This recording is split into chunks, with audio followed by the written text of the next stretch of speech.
Bonjour à tous, je vous propose aujourd'hui l'histoire d'une nouvelle chanson, Born to Run, de Bruce Springsteen, sortie en 1975. Les mots Born to Run, né pour s'enfuir, me sont venus alors que j'étais couché, a déclaré Bruce Springsteen. Il suggérait un drame cinématographique susceptible de coller à la musique que j'avais en tête.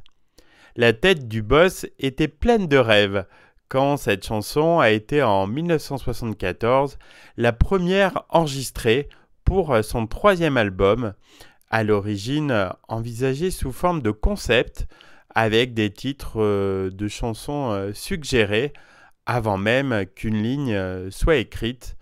Born to Run s'intitulait alors Wild Angels ou That Angel. Springsteen a travaillé longtemps sur cette chanson. Un type de 24 ans qui veut faire le plus grand disque de rock'n'roll ayant jamais existé, déclara-t-il assez froidement.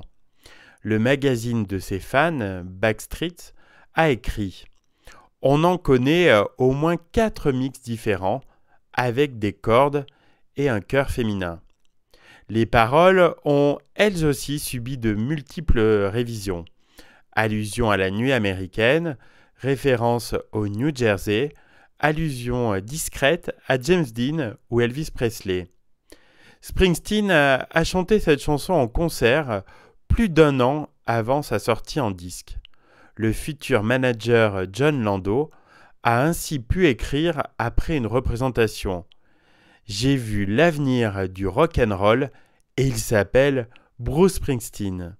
Le morceau a même été enregistré, mais pas diffusé, par le chanteur des Hollies, Alan Clark, avant la version du boss. Quand Born to Run est enfin sorti, en août 1975, on a eu l'impression que le célèbre mur de son de Spector venait d'être reconstruit.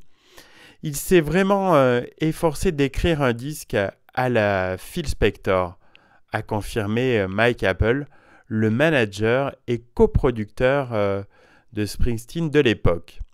Cette chanson entraînante a valu au boss une popularité au sein du mainstream. Comme le travail de Spector, elle a contribué à édifier les fondations du rock'n'roll de l'avenir.